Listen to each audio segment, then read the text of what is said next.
The information provided on this podcast is intended to be educational and informational only and is not considered to be formal legal advice.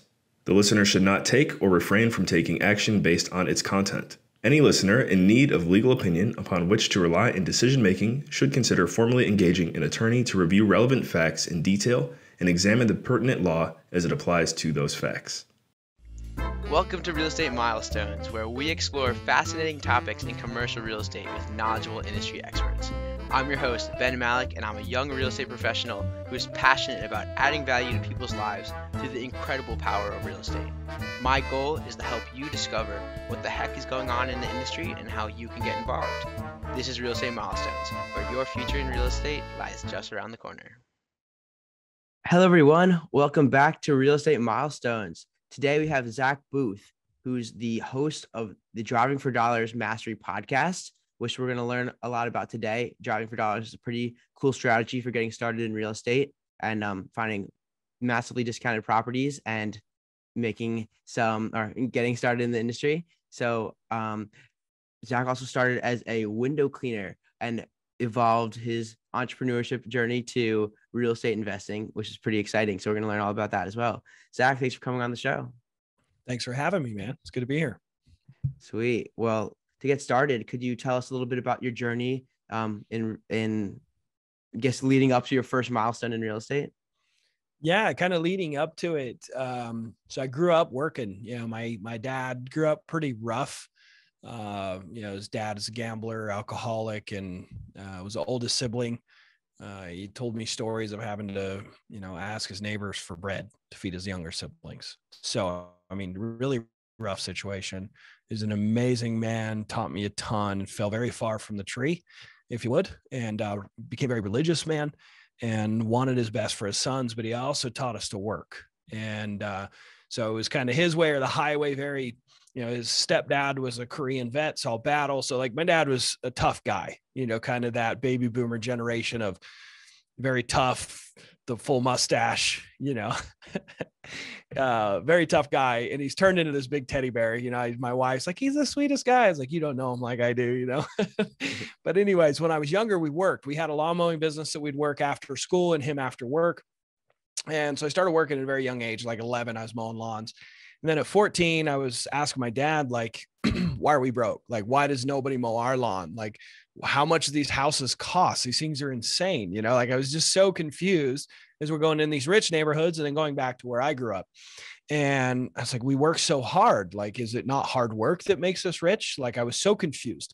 And he's like, I don't know, son. I was asking him all these questions. He's like, ask my rich friend. So his rich friend's Clint. I was like, Clint's not rich. He drives a beat up truck. He's like, no, he's just cheap, but he's rich, So I asked Clint, and Clint gave me a book, Rich Dad, Poor Dad, when I was 14 years old. Very good book. Most of y'all, if you like real estate, have heard of this book. And it was my first time in my life that I had read a self-improvement or a business book. And, I was kind of intrigued, and it opened my eyes to, in my mind, to things that I had never even heard talked about in my family or in my family circle, And so, my entrepreneurial journey started there. Even though I didn't do my first business till I was 17, my dad cut me off financially at 16. And so out of need to, he paid for my food and housing and $200 a year for clothing. The rest was on me. So to be able to go on dates and play high school basketball like I wanted to, and insurance to drive and gas and whatever else. And he wouldn't co-sign a loan for a truck. So I had to get the cash to buy a truck. So I was trying to figure things out. And so I started a window cleaning business because $6-7 an hour just wasn't cutting it, and I wanted a cell phone. I wanted to live a life, and I couldn't do that on $6-7 an hour, especially trying to live life as a teenager where I lived to my fullest. I think that's what we're all dreaming of, even after high school, right? We want to have time freedom. We want to spend time with our family members. We want to, have fun, go have adventures. We don't want to be stuck at a 9-to-5 job that we absolutely hate, with people that we hate, with a boss that we hate. And and so at 16, 17 years old, I was already in that place that many people are in, once they graduate college and need to start supporting themselves. My dad gave me that gift of owning my own life at a very young age. And so that was kind of the big stepping stone in entrepreneurship and learning about real estate and really wanting to get towards that financial freedom. Sweet. That's very interesting story. And thanks for sharing. So yeah, what was your first milestone in real estate?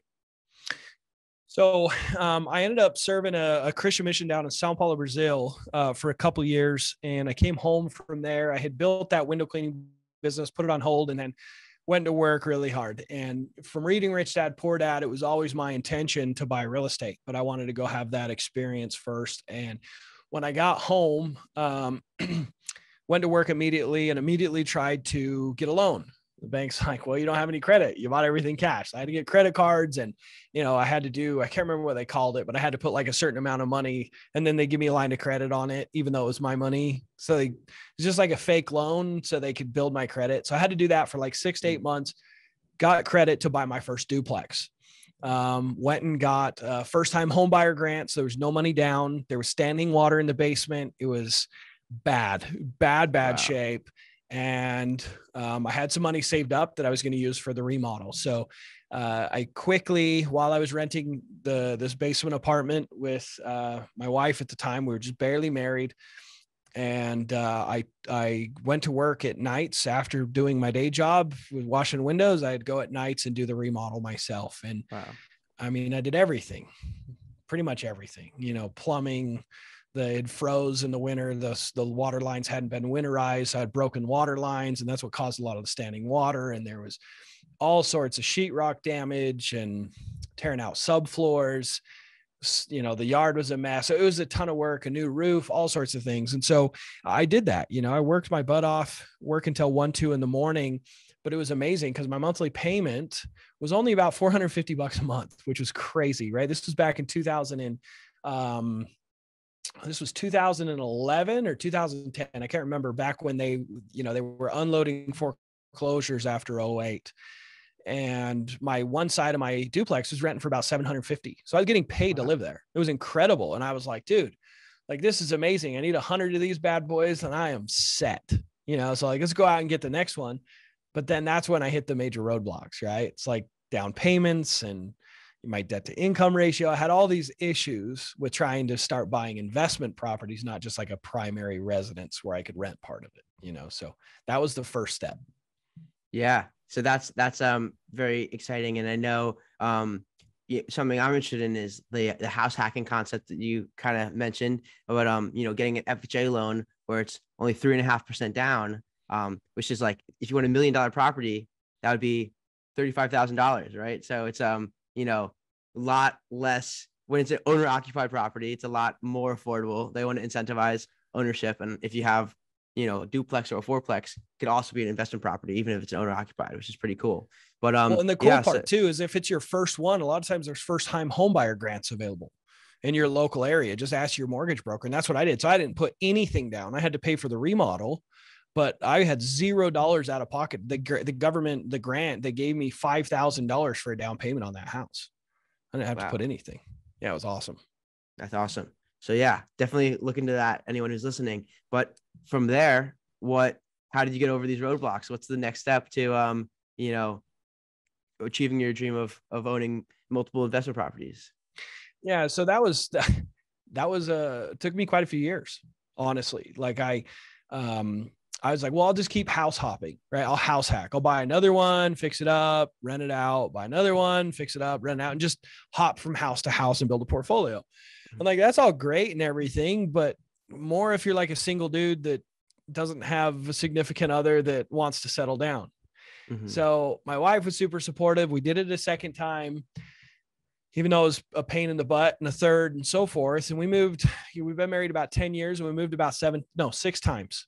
So we moved a lot doing this, but it sucks. And now we have 2 little kids and they're in school. I have an 8-year-old and a 4-year-old, and it's to the point where I can't keep moving them around. I want them to settle. I want them to build relationships. I want them to get comfortable in a school and be able to be raised in one place. I didn't want to do that to them, constantly uprooting them. And so like that became a major issue. And I knew that, and I knew that was going to become a problem. And I wanted to settle down, and I wanted to have a super nice place. I wanted a walk-in closet, and I wanted a garage with epoxy floors. I wanted the house like the ones I was washing. And, it doesn't make sense to keep house hacking my entire life. The whole point is to have nice things and to have a nice, comfortable life. And so I knew it wasn't the best option because it's not sustainable. It's not what I wanted to do. So I needed something else. So I started listening to podcasts like this and trying to find a way to overcome those obstacles where I don't need 25% down. I don't even need my own money. Like, how do I make a ton of money? Because I hate washing windows. It's like I was making okay money. It's making like $50,000 a year, but I was working my tail off. I had a bunch of employees. I had 3 trucks. Like it was so much work. I was working like 60, 70 hours a week and barely making very much. It's like I could have made way more somewhere else, but I wanted to be my own boss. And I was just burnt out. And I heard about something called wholesaling. I learned that you could find a discounted piece of real estate, someone that's like a tired landlord or someone that inherits a property, and the property is just a thorn in their side. And you get that property under contract to buy it for a major discount because they want speed and convenience over price. And you pass that contract on to another investor and let them close on it. And you get paid what's called an assignment fee. And, people are talking about tens of thousands, if not over $100,000 per deal to just pass these opportunities on. And I'm like, it's too good to be true. It would be nice because then I could cherry pick the best ones and I could, make a bunch of cash as well and quit washing windows. Like I wanted it to be true, but I was really, really skeptical. Right? I was like, there's no way anyone will sell their properties at that much of a discount. And if they do, you're probably taking advantage of them. You're still in their equity. Like, why would you do that? Like to me, it was like a moral dilemma too. Right. So I heard about that and I was like, I'm not going to do that. Like that. No way. So like 2 years later, it's funny. That's where I end up right in my story. But 2 years later, I was washing windows for a very wealthy gentleman. His name was Stan Nielsen. And Stan was a real estate developer, big old house. And I was washing his windows and I asked him what he did. He's like, oh, I'm a real estate developer. I was like, oh, wow. Like I had to know everything. So after a few hour conversation, I was like, man, if I used to get 2 rentals this year, it'd be amazing. He's like, oh, that's convenient. I got these 2 properties. I don't want to deal with them. I haven't collected rents in 4 months. The tenants suck. The properties are, have deferred maintenance. I just don't want to deal with them. He's like, do you want them? I'll give them to you at a really, really good price. I was like, sure. And he's like, well, $500,000 for both of them. I know they're worth probably $750,000. I just don't want to deal with it. I'm like, well, that's awesome, but I can't get a loan for that much. I don't have the down payment for that much. He's like, oh, I'll be the bank. How much can you put down? I was like, oh, like $2,000. He's like, okay, cool, let's do it. So he just like passes these properties over to me at a huge discount. And I put tenants in them with an option to buy it. And the tenants bought the properties from me the next year. And I made over 6 figures profit on those 2 deals. And I was like, holy crap, this dude was more educated, had way more money, knew that he was giving them to me at a discount. He liked me and didn't want to deal with the problems and was willing to pass on the opportunity to someone that was young and hungry. And I was like, that was a deal of a lifetime. And I've heard people say you can do that. If not every month, you can do it every week, if not every day. And I was like, that's what I need to figure out. How can I find discounted opportunities, tired landlords, people in inherited properties, because I'm going to be extremely wealthy if I can figure this stuff out. And that's kind of what really started pushing me to that next level, is learning that strategy and really going for it. That's amazing. So how do you do it? So what I do is called driving for dollars, right? So the whole concept is people that want speed and convenience over price. They want a pawn shop for their house.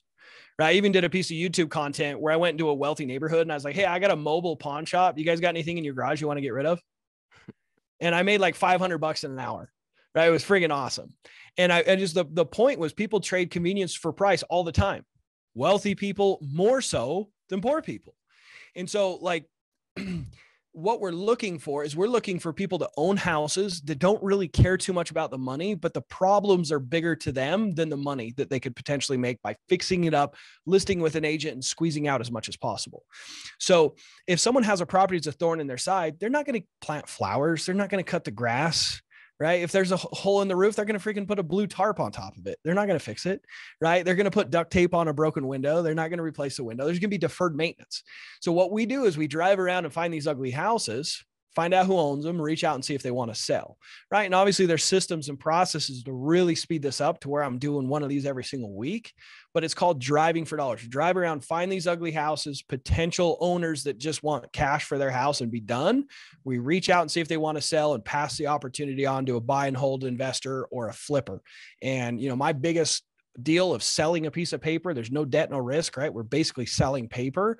I made $105,000 just selling a piece of paper. And I've done lots of deals, in the $50,000 to $100,000 range, but our average deal is over $30,000. It's absolutely crazy. Yeah, that's really crazy. So what you do is you find a property that has an opportunity to be fixed up, someone who doesn't necessarily want to deal with it anymore. And you say, oh, I'll buy it. So you get that under contract. And then you find someone but you don't have the money to buy that deal, right? So you find someone else who has the money to buy it, who might want to do something with it. And at closing, you sign, and then they sign. I don't even need to sign, because I've signed with the seller. I've signed with the buyer. I take the paper to the title company. They both show up, right? The seller shows up with the money, gives it to the title company, and then the title company sends me my portion, sends the seller their portion. We're done. Wow, that's pretty awesome. So can you tell us about your first one and then how you've been able to do progressively more over time? Yeah. So I first started, if you all have heard of this, like the more traditional way is you can buy lists, right? You can buy lists online from companies like PropStream with potential sellers, right? There's other places you can get them, the county courthouses, the city buildings, depending on where you're at. Certain things are public records, certain things aren't. A lot of times public records will give you people that have code violations on their house. So long grass, construction without a permit, those kinds of things. You can get that list. You can get the divorce list, the probate list, basically people that are filing to transfer ownership of a deceased person into their name. So basically inherited property list, right? That's a probate list. There's the eviction list. Anyone filing eviction, right? Tired landlords. So you can get those lists. You can also go and build your own list, like driving for dollars, or you can go in a yard sale list. Anyone that's doing a yard sale, a lot of times it's in transition. You can go and pull it up on county records. Is it the owner occupied or is it absentee? If it's absentee, tenants are moving out and doing a yard sale. And if they're doing a yard sale, they've probably been there a while, they're probably like, yeah, it's time to get rid of it. So there's lots of ways to do this, right? So that's kind of how I started, a little bit of everything. And my first one was a list that I purchased from a company called listsource.com. And it was what's called a high equity list, high equity absentee owner. So the mailing address was different than the property address on county records. And it had been owned for over 5 years was the criteria that I paid for. And then I started sending postcards. And I got a call and, he answered, I called him back. He left a voicemail and I called him back. And he's like, yeah, I got this property. We used to own over 100 rentals. It's the last one I have with this partner. Our partnership went sour and this is our last one. If you'll pay me this much, I'll sell it to you. And I was like, okay. I had no idea what I was doing. I was like terrified. And I was like, I don't even know if that's a deal. I don't even know how to evaluate these things. But what I understood is if, he said a number, I thought it was a good price, but I wasn't 100% sure. I was learning a lot. And what I had learned is a real estate purchase agreement has a deadline for the inspection, right? And if you need to back out of the contract because of the inspection, then you can, and you don't lose any money. You're fine. You're safe, right? There's no problems. And just as long as you explain that to the seller, right? That's understood. It's just, if you have a lack of communication, I think it's a done deal when you sign contracts, then that's when the sellers can get frustrated, right? So I had like 3 weeks to figure out what this property was really worth. So I put it under contract so I could start asking the investors, what is this house worth? What's the actual repair cost? Because I didn't know, early 20s, I didn't know anything. I still don't know very much, but I knew a lot less then. And so I got it under contract at 80, and my mentor had taught me to build a buyer's list first, right? And I had met a bunch of people at the county courthouse auctions, one of the places I went, and I blasted out my email and I got a bunch of feedback that I was way too high. No one would pay that much. But one person had what's called a 1031 tax exchange. He was a motivated buyer. He needed to move money for tax purposes, needed a property, and he had like 7 days left. And so he's like, I'll pay for it. I'll pay $90,000 for that house. I'll buy it tomorrow. Can we do it? I'm like, yes, let's do it. Right. $10,000 because I had it for 80. He said he paid 90. So I wrote up a contract saying I'm assigning this contract with this information to you. I'm selling it to you. My cut's 10 grand. He had never bought a wholesale deal. I had to explain and teach him, even though he had over 100 rentals, the guy I was selling it to. I was explaining him what wholesaling was. It was amazing because I was so out of my comfort zone. He's like, man, you're incredible. If I was younger, I'd be doing exactly what you're doing. Right. And like, he respected me for it. And he was like, yeah, let's do it. And so I signed the papers. I took both the papers to the title company and I got paid 10 grand and I was hooked. I was like, that is the easiest $10,000 I've ever made in my entire life. I used to work hour upon hour, washing windows in the sun, in the cold for that kind of money. And I was just like, I never looked back. It's what I wanted to do. Sweet. That's awesome. So now you said that you've done one a week, or you do about one a week. How can you do that? you know, how, like, there's got to be a lot of phone calls, a lot of systems. So I feel like there's definitely this point you have some expertise for being able to do that. Yeah. So eventually I, was pushing really hard. I got some money. I had a bunch of leftover savings, and I hired someone to help me. To, pull more lists and help with like cold calling. And then once we started doing more deals and I got overwhelmed with appointments, I put him in charge of appointments and taught him how to negotiate. And then I hired more people to help with texting and cold calling and postcards. Now what my team looks like, and it evolved over time, but now what it looks like is I have someone that runs all my marketing. He does my driving. He goes and adds the ugly houses, right? We kind of quit marketing to all these other lists because that's what every other investor is doing. But he goes out and does my driving, finds my ugly houses using an app. Doesn't take him very long, maybe 2 days a week. And then the rest of the week he's texting and he gets phone numbers for all those addresses and puts it over to our cold calling team. And he keeps track of all my numbers and presents them to me. And then I have an acquisition manager that runs all my acquisitions. So all my negotiations, both with the seller and the buyer, he puts it all together. He just works the leads. And then I have 3 cold callers, 2 in the Philippines and 1 in-house. And that's my entire team. I don't have to go on appointments. I don't have to cold call. I don't have to text. I don't have to drive. I don't really have to do anything. And that can happen, right? Like that's the whole point of having a business so it serves you. I love the out of doors. I love bow hunting. I love being on adventures and backpacking. And I get to do more than I ever imagined I would because of this business, so absolutely love it. The big thing too, that really got me there is being able to get opportunities, and a lot of opportunities for a lot less money or a lot less time, right? So if you're marketing to the exact same list that everyone's throwing 1,000 postcards at, and tons of cold calls and texts, those same lists you can pull or you can buy, everyone's marketing to them all at the exact same time, right? As soon as they become available. But with driving for dollars, you're building your own list and only the ugly houses. So it was kind of that opportunity for me to jump into somewhere and just get all those deals that no one else is marketing to. It was amazing, right? My business blew up, and that's why I do so many deals now, is because I have that specialty list. And I showed that it didn't matter where you lived. I did that 40-day challenge that I was mentioning before, just to show that like, you don't have to be extra smart or anything. A lot of it's that strategy that I use to find the deals. Yeah, that's awesome. So yeah, could you tell me a little bit about the challenge? That's pretty awesome. Yeah. So, I met that guy, Stan, back when I was washing windows, and, he was the one that kind of gave me that belief that there's educated people that understand they're selling their property at a discount. They just want convenience over price. They want a pawn shop. And like, I believed it was possible for me to do more because I saw it happen. And I wanted to give that same gift to others. I wanted to help more people, overcome that skepticism and fear that it's possible. And then it's also, you can actually do it with integrity. And so I took on a challenge of flying across the country to somewhere I'd never been. And I wanted to take $1,000 and turn it into $40,000 in just 40 days. Right. And I did. I flew across the country and I did it, and I documented it for free. And I actually blew the goal completely out of the water. I did 3 traditional wholesale deals where I sold the piece of paper, no debt, no risk. I sold 3 contracts. I made $93,000 cash off of $1,000 investment.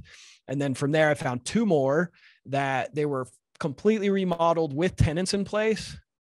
and I got them each for like 110,000 total for both of them. And they're worth over 200,000 between the two of them. And I was like, I'm going to keep these as rentals. There's no way I can get rid of them. So I actually cherry picked 2 rentals with over 6 figures in equity. So it was, it was an incredible experience. It was really cool. And it's documented for people to like watch the action steps, what I do, how I do it, talking to the sellers. What are those conversations sound like? Like, it was a really cool challenge.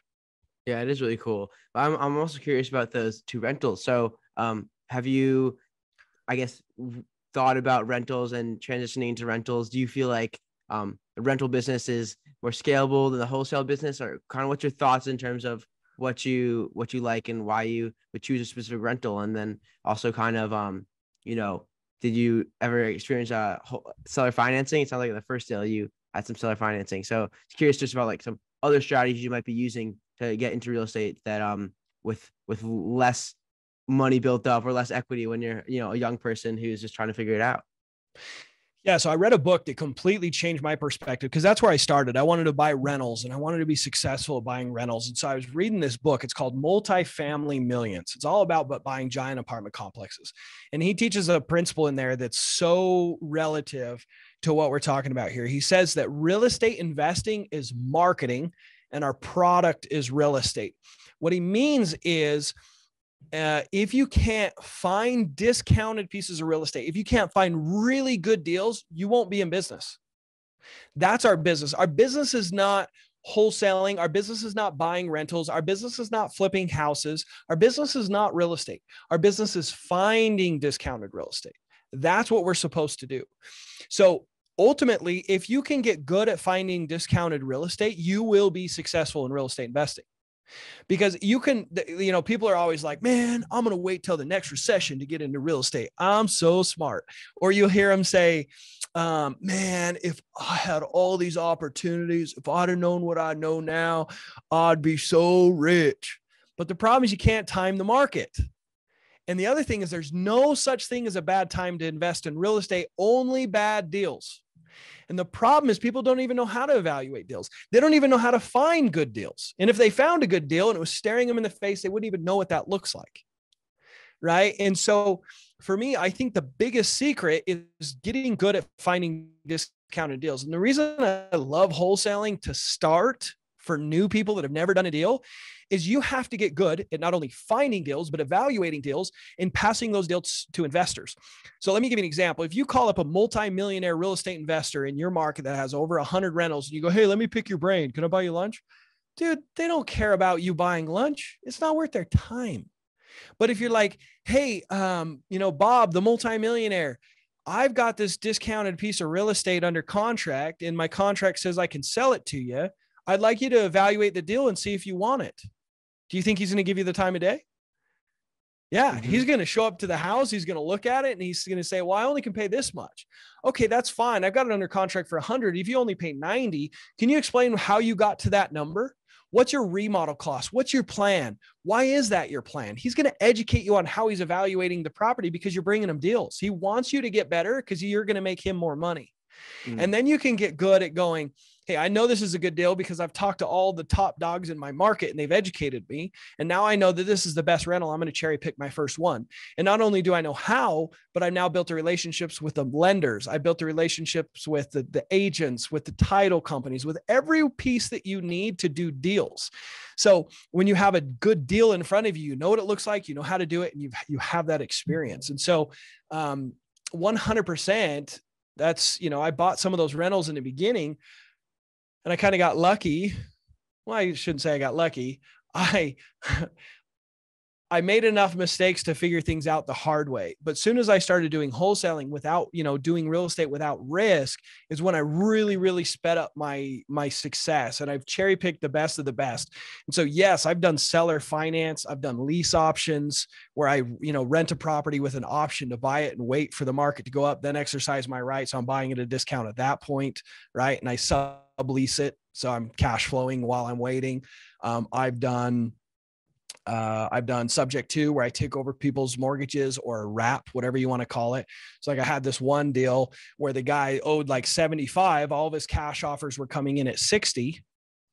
but his mortgage is 75,000. He can't sell it for cash at 60. He'd have to come up with 15 grand out of pocket. And I was like, okay, well, dude, like, what do you need?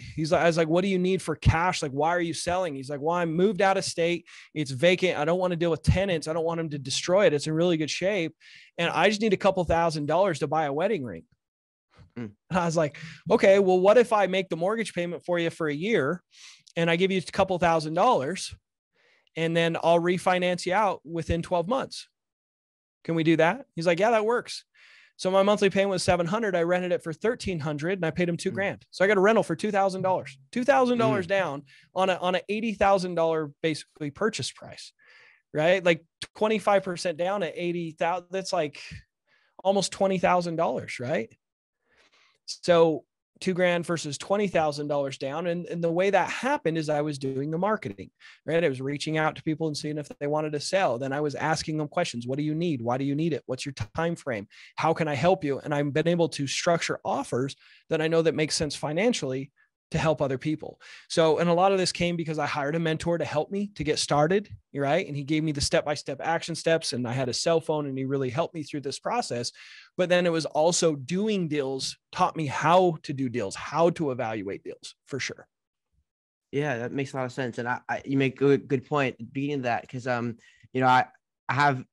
guess a couple of years ago I was thinking, like, wouldn't it be great if there was a recession, everything got so much cheaper, and like it like makes sense in your head, because it's like, yeah, like you get a discount on real estate just across the board, doesn't matter which piece. And then now we're here and it's like, wait, it's so much harder to get loans, right? It's so much harder to get investors, it's harder. Yeah, the recession is here, by the way. House prices in lots of places in the country have dropped 20 to 25%. Where are all these people that said, I'm going to be an investor when there's a recession? Well, they're gone, because like you said, interest rates are now at 7.5%, 8%, talking about going to 9%. Yeah, and their savings is also down the same, if not more, because the stock market's down about the same or more. Yeah, so yeah, now it's like, oh, it's not the time. Everything is stuck. I need to save. Or maybe, yeah. So it is a slippery slope. It's always better to take action now than to wait. And if you're gonna wait, don't let it be a passive waiting. It's a active waiting. Where you're learning a lot. However, wholesale while you're waiting to cherry pick till you know what a good deal is, right? But you're actively in the business. Like, that's why I love wholesaling. And you actually see what a discount is, because you're like, wait, I bought a house, or I wholesaled a house there last year for 30% more. Now this is clearly a discount. I know that for a fact. So, and it's like, I wouldn't even know what the discounts are, because I have no relative position. It's really hard to develop that intuition except for doing it.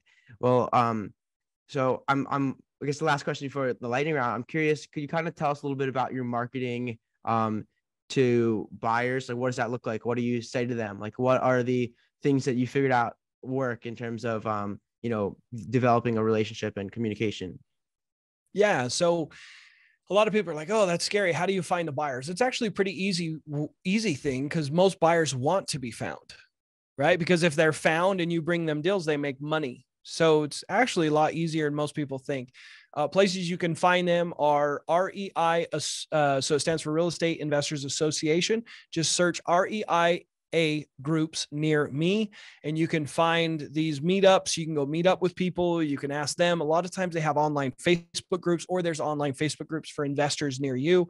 You can get added into those Facebook groups. Every Facebook group has a search bar. You can search key terms like cash buyer, wholesale deal, offer, and you can find all previous posts with people putting their emails. Hey, I've got a deal. Put your email if you want this deal, or whatever else, right? And you can go and pull all that contact information, all the names. You can send them DMs on those Facebook groups, and ask them if they want to be on your cash buyers list. You can go to the real estate auctions. Auction.com has the times and dates and locations of the county courthouse auctions in your area. So you can go and see when those are. You show up early and there's 10, 20 cash buyers like yelling out cash numbers for houses. That's the guy you need, right? You can go do that. You can go to other wholesalers, ask if they want to build their cash buyers list bigger. Most of them do, because they want more offers, bigger offers. And if they do, you can broker a trade, right? So that's what I did on the Florida challenge that I did, where I made 93 grand in 40 days cash. I just traded cash buyers lists with other wholesalers. I had like 11,000 emails in Central Florida within like 5 days. So that's a strategy as well. But there's lots of ways to do it, but those are some of my favorite free ways. And how you find and then what's the marketing look like to the sellers or the potential sellers? Yep. So we use an app called Deal Machine. It's a very significant part. And if you guys want to see this live, definitely check out that 40-day challenge. But it's a significant tool that we use. Like people are like, oh, there's freeways, write down the address and look it up on county records. It's like, yeah, but you could bang a nail in with your head, but it's not a good idea. Use a hammer. So like the reason we use Deal Machine is, you're driving down a street and imagine you have a Google Maps image, right? So you can see the houses and your blue dot of where you're at. And then you see these ugly houses. As soon as you see an ugly house, all you got to do is touch the house, uploads all their information to Excel spreadsheet. Boom, done. Right. And so you're adding 50 to 100 properties every single hour of driving. So you're just cranking through, boom, boom, boom, boom, hitting these houses.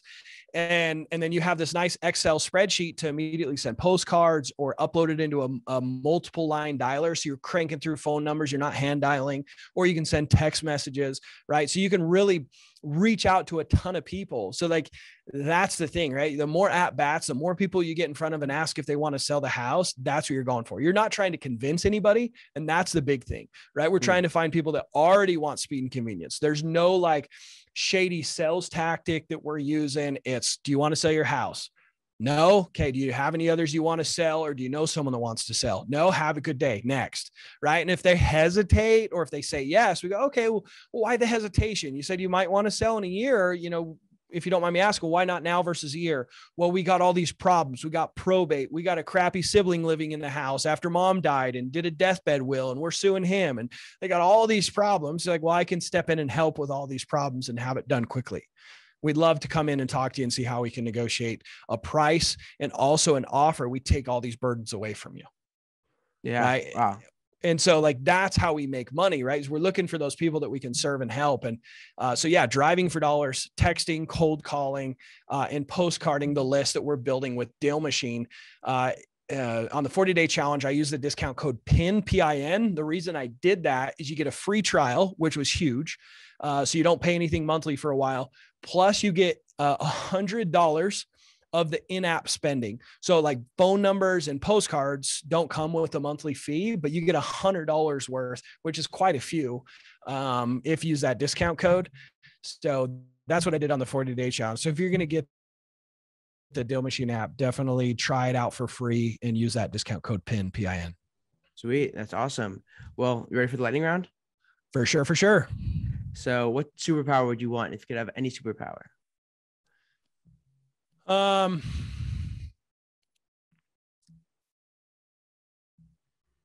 Man, this is supposed to be the easy question, but it's turned out to be the hard one.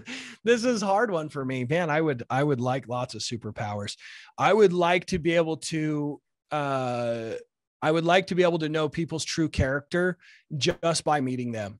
A lot of times when you're an entrepreneur and a leader, having wonderful people in your business is so important. And core values is what I hire and fire off of. And sometimes you don't get to know those true colors of people until you've had experience with them. And it's cost me a lot of frustration, brain damage, and money. So being able to know people's true character from meeting them. Awesome. That's a good one. So what's your favorite book, or what's the one that's helped you the most besides the ones we've already mentioned? Yeah. A great book. We'll do a kind of more of a self-improvement one that I love. It's not so much business. It's called 7 Habits of Highly Effective People by Stephen Covey. Absolutely love that book. Still use pretty much every single one of those principles almost daily in my life. Amazing book. Awesome. So what motivates you to continue every day? Oh, to not be a loser. It's kind of funny. Like as I've gotten older and I read a book, it was called How to Improve Your Marriage Without Talking About It. And I thought I could fix my wife with the book. And I quickly realized where I had all my issues and my own insecurities. And I found that, at least for myself and many men, we have this need to feel worthy of love.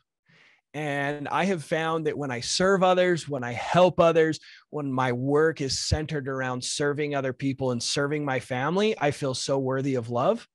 And so yeah, that's my answer. Awesome. So what advice would you give to someone who wants to follow in your footsteps? Believe in yourself, right? You don't have all the answers right now.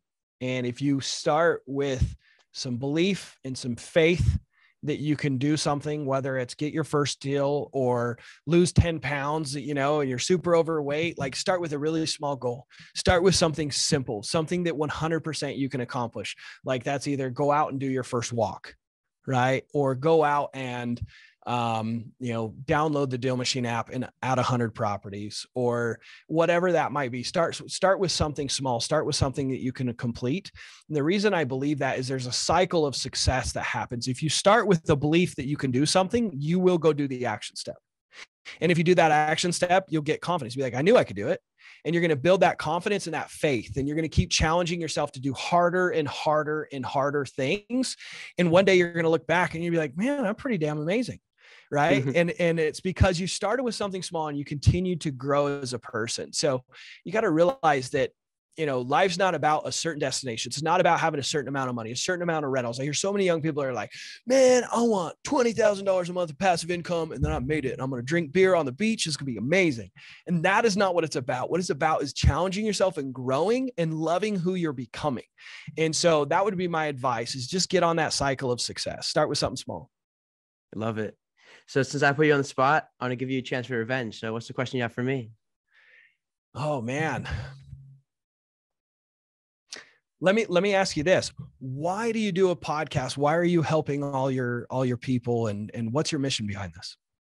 Yeah, it's a good question. So, besides having a podcast, because, it's great to learn from people like yourself and, be able to ask questions and, provide value to you, but while also getting to learn from you. Right. That's one motivation for myself, but then it's great because I get to flip that also. Not only do I get to learn from you, also everyone who listens gets to learn from you and from me and from the podcast. So it's like, just all in all, just like, I guess it stems from, I'm very motivated to help people, and it makes me really happy when I, am able to introduce someone to a new concept that they haven't heard before, or, help them in any way, whether the podcast or some other way. So it's like, there was a time where I kind of was thinking about, I have to like work so hard now to like get to this place where I can have enough money so then I could have time to help people. And I was like, I started realizing how backwards I was, that like the best time to help people is now. How could I do this now without, money and success and I guess even like an abundance of knowledge yet? What I can do is I can leverage other people's knowledge and, provide value to other people. And then I'm able to help people in that way, and also scale it up by putting it on the internet and having a lot of people be able to listen and tune in when it's convenient for them. So that's definitely big motivation for me. And it's a great way to network and to, get involved in the community and provide something to the world. So yeah. I guess the final piece of that is I'm really excited for one day, maybe in 20 years when I'm still doing this podcast, and maybe I have, lots of rentals, lots of real estate, and some, 15 to 20-year-old comes around and is like, wow, he sees like an article, like, wow, Ben Malik's amazing. And there must be something special about him. He must be, it must be a genius. I have superpowers, something special. And I want them to come back to this first episode where I'm stuttering over my words, saying, just trying to figure it out. And, them realizing all I did that was different from them is I pressed record and I started, and that they could do that too. And I want to be an inspiration in that way too, to the younger generation. Love it. Well, Ben, I'd love to leave the link where people can get that challenge if they want to watch it. If we could, it's free. It's 100% free. It's just direct access. You can get it for free on my YouTube channel as well. But there's a direct link where I can email it to you. It's dfdchallenge.com, stands for driving for dollars. So dfdchallenge.com. Awesome. Yeah, definitely encouraged to check it out. I'm definitely going to check it out. It sounds like a very interesting story. I learn a lot, and pretty exciting too. So looking forward to that. Well, Zach, You're an amazing guy. You got amazing insights, and I learned a lot, and I'm sure everyone listening learned a lot. So really appreciate you coming on the show. Love it. Thanks for having me, man. Thank you. And Zach and everyone, keep making milestones. Before you go, I just wanted to say thanks again for tuning in to another awesome episode of Real Estate Milestones. If you've been enjoying the show and you'd like to offer your support, please leave a 5-star rating and review on Apple Podcasts. It's the best way to increase the show's visibility and help the message get out to a greater audience. I really appreciate your time and support, and keep making milestones.